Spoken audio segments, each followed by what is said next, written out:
vjen një pyetje. Kështu që në Shqipëri është vend pro-europian, kjo është Meteri Ramës. Jo, këtu vjen një pyetje, këtu vjen në mendje direkt një pyetje madhështore.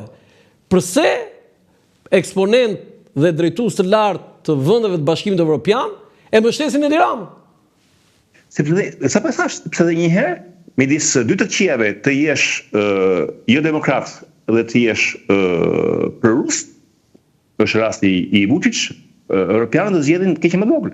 Më mirë demokrat se të jesh prorus. Shikoni sot, në momentin që flasim sot, kandidati që humbi zgjedhjet në Rumani, nacionalisti Simion, ka kërkuar një anullim të zgjedhjeve në gjykatë kushtetuese rumune. Thotë pse u anulluan zgjedhjet e para për influencë ruse në Telegram, dhe nuk anulluan zgjedhjet e dyta për influencë franceze, po ashtu sipas tij, ka çuar prova.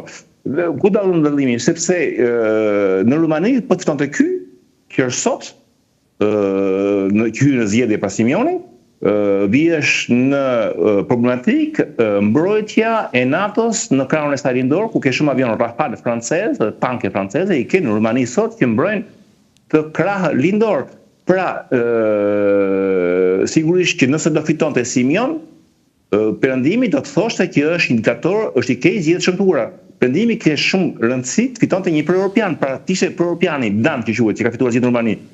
Jo shumë demokrat, prapë do mbyllim syt, mos haro këtë Ram. Unë tani një vend si Franca, ku dhe njëherë ka shumë diplomaci dhe shumë mirë është kështu që kursore për këtë vend si Franca, ku e mund sot Anglia, fuqitë mëdha, Amerika etj. Është siguria e popullatave të tyre. Kjo është para popullatës tënde, është popullata tu ku jam unë, në Francë.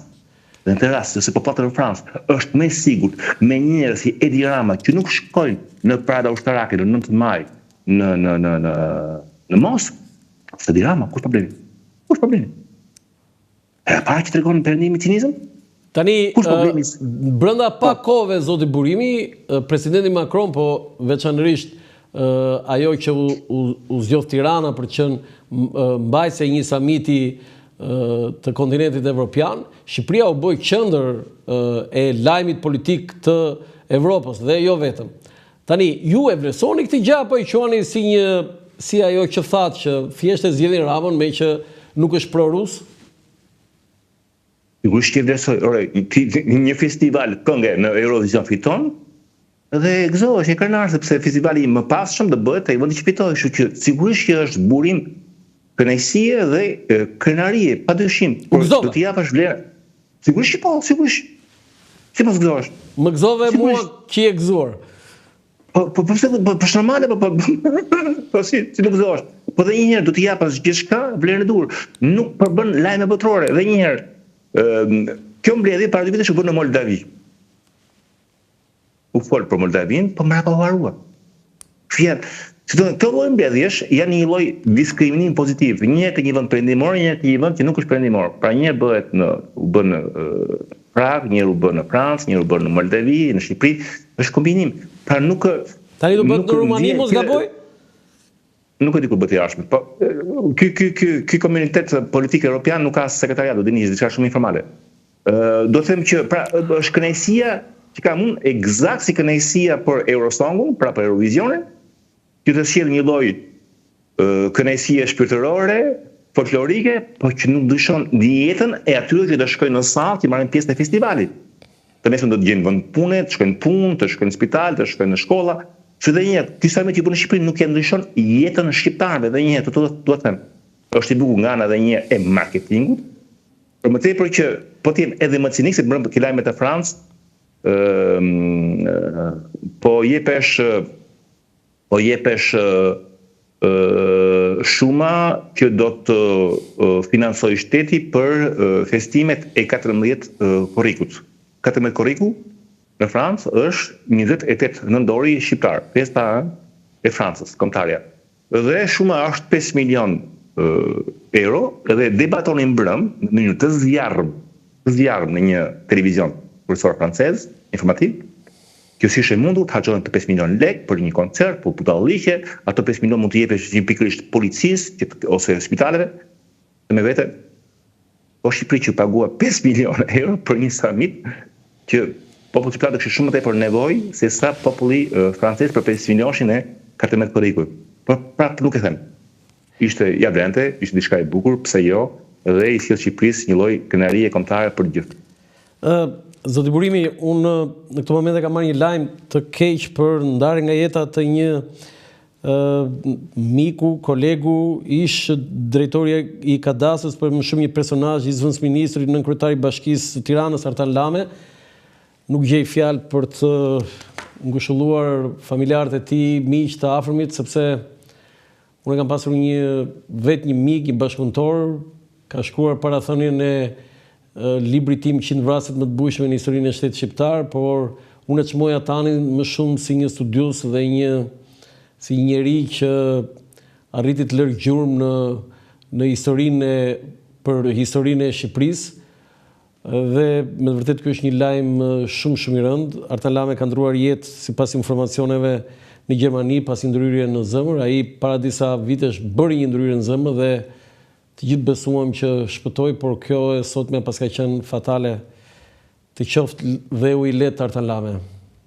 I paharruar. Të shpreh ngushëllimet e mia. E kam njohur një herë, kam njohur pikërisht në zyrën e Edi Ramës, ka shumë vite. Asaj kohë ishim ende miq me Edi Ramën. Dhe kisha asaj kohë një ambicie që të organizonim në Francë, dhe ime shoqe punon në botën e muzeve në Francë, një ekspozit që do lidhte bashkë dy figura madhore për Francën dhe Shqipërinë, Napoleon Bonapartin dhe Ali Pasha Pelenën. Dhe më kujtohet asaj kohë isha në zyrën, ishin mbrëmje ndarkë në kryeministri dhe Rama më thotë që është një person që mund ta ndihmoj shumë për të gjë. Artani dhe Lamja hyrë në zyrë, por me një uri të jashtëzakonshme më bëri për Shqipëri, sepse nuk e njeh se në këtë botë si thua idesh kulturore, studiuese, e njeh më shumë si funksionasi në punës, por më habiti dhe ruaj përshtypje më të mirë nga i takim i shkurtër, i vetëm, dhe përfitoi pra të them familjes së tij ngushëllimet e mia më të sigurta. Genci, mua më vjen mirë që ti e ke njohur sado pak dhe e ke kuptuar atë dimensionin dhe formatin e tij si njohës shumë i mirë jo thjesht i historisë, por i ca detajeve që as historianët nuk i kanë njohur. Po Artan Lame është nga ata që la gjurmë. Mjafton të themi që një koleksionist i jashtëzakonshëm, po jo thjesht fjala koleksionist në zhargonin që thjesht ai gjente disa gjërat vjetra, por arriti të gjente dhe të koleksiononte të gjitha uniformat e ushtrisë shqiptare që nga themelimi i shtetit shqiptar dhe deri te e fundit. Dhe këtë e kishte private, domethënë në investimi vet, por ishte edhe një njohës i jashtëzakonshëm, flas i disa periudhave historike, studimi i tij, libri i tij për Princ Vidin, duke publikuar aty detaje nga jeta e tij, është një studim i jashtëzakonshëm, por jo vetëm, ai ka kontribut në Shqipëri për shumë aktivitete dhe ngjarje kulturore, historike që Artan Lame i dominonte dhe i kishte edhe si pasionin e tij. Okej, është me të vërtetë një lajm i trishtuar të ndodh që merr një lajm të tillë dhe je në ekran, por ky është profesioni ynë. Okej, kthehemi te biseda normale. Zoti Burimi, ju e njihni personalisht zotin Berisha? Jo të gjithë personalisht, të gjithë i njoh sepse unë kam qenë përpara se të largohesh për Francë, po mora një post në ambasadë, fillim viteve 90, kam qenë militant, zyrtar i Partisë Demokratike, kam qenë zëdhënës i Forumit Rinor të Partisë Demokratike. Dhe kam njohur Berishën në bides kam në një film që është filmuar atëherë në Thënjishëm me televizionin francez, tek seria e PD-s, ku ishin zyrën time, Berishën zyrën e vet. Jo, unë fakt, këto unë i di, po unë në fakt pyetjen duhet ta riformuloj. A i njihni, domethënë, a keni kontakte aktualisht për këtë situatë e kam fjalën? Jo, nuk komunikoj fare. Nuk komunikoj. Jo. Jo, e kam fjalën që zakonisht ju jeni shprehur pro Partisë Demokratike, pro zotit Berisha, dhe a keni marrë ndonjëherë në një falënderim, rinjoje, vlerësim, nuk e di, të këtij lloji që ju e keni mbështetur atë? Kujdes, sepse nuk është jam shprehur pro PD-s ose Berishës. Edhe një herë, jam shprehur kundra amerikanëve. Da, do vjen ajo, se ajo është teza. Kjo është interesante. Teza XXL. Për mua, si më thua, është Berisha ose PD-ja në mënyrë kolaterale kanë përfituar nga ndërhyrjet e mia. Po ta them me sinqeritet plot, nesër PD-ja është në pushtet, do ta mpresh shpatën më të gjatë se çka kam sot në kësaj majorancë. Kanë bërë të taluar kur që në pushtet, kështu që nuk pres, nuk e besoj. Vërtet se ku të pyetjen. Jo, nasim kështu, unë bëj punën time.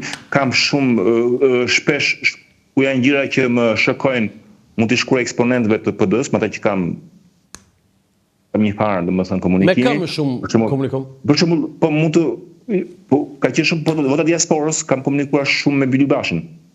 Me provën time që kam. Nuk hezitoj për shembull të çoj mesazhe dhe Gazmend Bardhit, që e shoh me kuribruar. Përsa i përket figurave politike, të dyja. Pastaj me gazetar, me koleg. Po me zoti Rama, me kryeministin Rama, keni? Nuk kam më. Dhe kemi qenë miq kuptimin e vërtet fjalës, sepse në listë në Paris. Po, nga miq, pse u bët? Debati vjetër, nuk e di është publik apo jo, por i thuash, unë jem që shpesh jam pak si thuash maniak i gjërave ideore ku nuk kam interesin tim personal, po jam maniak për gjëra që nuk shkojnë kështu. Këtë gjë që bëri që parë, gjithë për shkakun që fitoi PS-ja me shumë vota dhe një kam i maniak i shpresë, kush vjedh një vezë, vjedh një lop, kështu që nuk e lejoj. Dhe ke Rama si thuash, ai kam njohur shumë gjatë në Paris. Për mua Rama që një novic, nuk e di në shqip si themi fillestar, i politikës. Pra, për të besoj sepse kur hyn në politikë Rama nuk e besoj kur. Rama domethënë që ai sa një jetë në Paris, fliset për gjithçka, për shumë gjëra, bëri shumë humor, por që e urrente politikën dhe shpesh më tallte që më shikonte kaq një penjuar pikërisht i lidhur me vendin e asaj komuniteti. Të tallte Rama aty? Po. Më tallte sepse isha shumë i angazhuar me Shqipërinë, shumë i lidhur, shumë skanci. Pra kur hyra në politikë, mendoja se më në fund ishte një eksperiment, si kërkon bësh një eksperiment, më në fund një person kaq i shkëputur nga politika, kaq refraktar ndaj politikës, me siguri që ky do bëj namin në familja në kuptimin mirë fjalës. Dhe vitet e para dhe më bëshetoj. Merri pastaj zhgënjimi kur një miku im që një shumë mirë, shumë i formuar, arkeolog, i tonë në Francë, mik, shok. Kush? Marin Haxhimiali. Në mos gaboj djali i Nipi Alex Budës? Eksakt. Dhe me një kuranjo intelektuale të jashtëzakonshme. La jetën e favorshme që kishte në Francë, në Paris, në një pjatancë. Dhe vendos i kushtohet pasionit tij të dyfisht Shqipërisë dhe arkeologjisë, se ka mbaruar për arkeologji në Francë, dhe vendos të marrë drejtimin e asaj kohe të Apollonisë. Për mua është qendra më e madhe arkeologjike e Shqipërisë, më e madhe se Butrindi, me shërbëlirë të jashtëzakonshme. Edhe pse është zbuluar vetëm 5%. Eksakt, kjo pikërisht e bën shumë interesante. Ashtu do vijmë sepse do vjen gjëra. Bile më fal që ndërpres një gazetar anglez, nuk e di edhe mund ta kesh lexuar, kur i thani bëj një reportazh në Shqipëri pse është rritur turizmi, ai e nisi kështu reportazhin nga Apollonia. Oktaviani ishte duke studiuar këtu, kur i thanë hajde se të zhvrar Dajo Cezarin në Paris, dhe nga ai moment ai qëndroi 50 vjet perandori i Romës. Eksakt, po plus i kam dhe diçka, do një tjetër anekdotë që më bën shumë emocionuese të lidhje të brendshme me Apollonin, fal një personazh francez, Léon Rey. Léon Rey është ai që gërmoi në Apollonin. Edhe ka një detaj shumë vogël. Léon Rey filloi të gërmonte, kur flisi për samitet, për që bën Rama, më kujtohet Léon Rey ishte i pari që solli kroçerat që vinë në Shqipëri, pikërisht që vinë të shkojnë në Apollonin, Léon Rey. Wow. Vinë kroçerat në Vlorë. Do të thënë, Léon Rey ka sjell kroçerat për të parë Apollonin. Eksakt. Një Shqipëri asaj kohe ishte vend muzulman, vend komplet i panjohur dhe fal Léon Rey, shumë bukur. Jemi në lushë në vitet 20. Eksakt, pak më vonë. Po 20-30 sa erdhi disa herë. Eksakt. E po të instaluar. Edhe kur gërmimet fillon nxjerrin gjëra, fillon nxjerrin ku vepra, gjëra të jashtëzakonshme, Biles tregon se si me diçka të tillë që asollën disa fshatar, një lloj amfore, në një gjendje shumë të mirë, shumë me polikrom me ngjyrë, edhe që vjen në Paris në Institutin në Akademinë Franceze, që kërkon një zgjatje të mandatit dhe një zgjatje të përpjekjes financiare të Parisit që të mbash misionin e tij, i tregon pikërisht këtë amforë që i dhanë ata fshatarët shqiptarë dhe që mahnitën francezë. Po, duhet vi tani e thënë takim mbreti Zog, Lorraine, dhe i thotë që këto që e përgëzon për punën e tij, dhe i thotë që këto që po jeni, unë propozoj që t'i krijojmë një muze të veçantë, të posaçëm, dhe sigurisht ky muze s'mund të krijohet në Apolloni, pse nuk është ta krijojmë në Vlorë. Dhe Lorraine i thotë në kujtimet e tija që më bëri një pickim në zemër, nuk e ndjeja, por ishte mbreti, ishte ai që vendoste, e dija që do isha ters, e dija që do ndodhte diçka e keqe, dhe vendos në Vlorë, dhe në Vlorë muzeu shkatruar, bombarduar, diçka tillë. Po, dihet. Dhe ju mërzit me Ramën, pse i iku Axhimi Ali? Edhe Axhimi Alin, që jutëm që la Parisin, u kthyen në Tiranë dhe e bënte vajtje ardhja, sa kohë ishte akoma kjo autostradë e sotja. Vajtje ardhje bënte Tiranë, Fier, Apolloni çdo ditë, me një kurajë të jashtëzakonshme që vërtet dhe më jep edhe mua një farë, si thuash, një farë kompleksi, nëse kujtohet ku Clintoni i thonë që s'mund të bësh president se i bëre bisht luftës në Vietnam, edhe unë them vetëm, do ti gjen zburimi, s'mund të bësh kaq ndërhyrës në shqiptare, ku vetë nuk shkon në Shqipëri, jo thje Marini që më duket si ata që shkonin bënin luftë, shkonin në Shqipëri. Edhe kur marr vesh lajm që hiqet Marin Axhimi Ali nga puna, drejtor, që të zëvendësohesh me një militant plak të PS-s. Sa qëndroi ai drejtor? 4-5 vjet, nuk 4 vjet. Po nima 4-5 vjet tani mbaron tani ajo? Ja. Luciano, e ke Luciano Bedenin, sa kohë e ke Bedenin që ke në Marup, që është i jashtëzakonshëm Luciano. E ke në një perl. Tani, që vlerat e Marina Axhimi Alit nuk vjen diskutim, okej. Dhe ai është një lloj Leorei shqiptar. Besoj je dakord me këtë. Ja, po e them unë për të parë. Leorei shqiptar. Por një ka qenë Nitan Cekash. Më ruaj më tepër Nitan Cekën dhe për babain e Nitan Cekës, po që jo. Mirë, ai Hasan Ceka kishte një dimension, po themi më të madh, sepse i kishte edhe Apollonin, edhe Butrindin, edhe të tjera madje. Por tani 5 vjet drejtor o Genci, pse u hoq drejtori tani? Masaj gabojmë, por në institucionet kulturore nuk është norma. Është norma, sepse ka një vazhdimsi dhe njerëzit keni ke Marubi, keni edhe në Louvre në Paris, drejtori është për një kohë gjatë. Po mënyra si u hoq. Dhe asaj kohe mora penën time dhe bëra një shkrim, domethënë turp që hiqnin para nipin e Alex Budës për ta dhe Rama zbëri asgjë tek nisësi e kulturës, tek zonja Kumbaro, arsye parë. Arsye dytë po ashtu ka qenë edhe rasti një diplomate e tonën në Gjenevë, tek misionin të Kombeve të Bashkuara. Një rast shumë i rëndë, edhe si të oficial Ramës Edit për ishte shkëputur nga politika, më pak racional, gjë që s'mund ndodhin. Pak rëndësi kanë që mund ketë sherrë në diplomaci, luftat politike, po të arrish në atë moment që ti presësh një diplomate pagesën e siguracionit, pagesën e qartës shtëpisë. Do të thënë këto janë arsye pse nga mik je bërë armik me Ramën? Ti shkoj policia në zyrë, edhe ti mos ndërhysh ti si kryeministër. Dhe gjithmonë atë shkoj që Rama ishte si tjerë, pra Rama ishte edhe ai vetë viktim e këtyre lloj koalicionesh, interesash politike, që unë e dija artist, e dija lart në gjithçka. Do të treti pasaj mbrapa. I çojnë mesazh? Më shumë tepër. Mesazhe kam çuar shumë shpesh mesazhe, por ai pasaj që i vuri atë si thua që ajo. Jo, atë ktheu përgjigje një. Po sigurisht që ktheu përgjigje, po sigurisht që ja po kështu ja po ashtu po.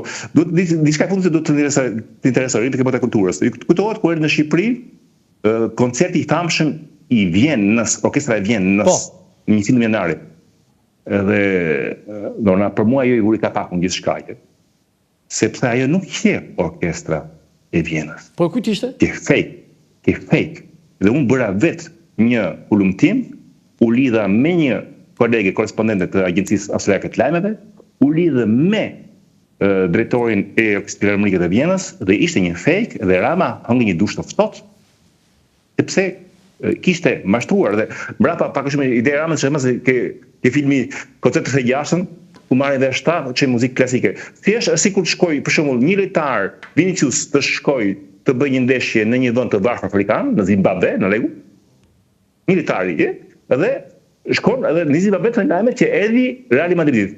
Ai fatikisht ka krijuar një skuadër që quhet Real Madrid City. Çon flet një fjalë City, që nuk është Real Madrid. Dhe shajver, kështu do dhe në Orkestrën e Vjenës. Ishte një shqiptar që ishte violin kjo të bëri armik me Ramën? Apo kjo armik, është fjalë shumë e rëndë, po dhe një do kuptosh jam maniak i pastërtisë demokratike. E kam fjalën kjo është arsye mos arsyes time që ma dobëson ai shumë arsyen sa për arsyen vajtoj të rjetën. Eksakt. Kjo është arsye. Kjo është arsye sepse edhe një herë nëse nuk ndaj vlerat me njëri, mund të ke pastaj mbrapa shumë mëbet, dhe bile sot mund më 5 bakon fare të kem muhabet edhe me një person që nuk e preferoj, fatmirësisht. Por Ramën e kisha mik, kur bëj diçka me mik, dikë mik se ndaj vlera me të me Ramën ndaja vlera. Tani, kam një pyetje të drejt për drejt për Ramën. Ky miku juaj që ndanit kohë në Paris në ato vitet e emigracionit të Ramës, dësa ju ishit një qytetar francez.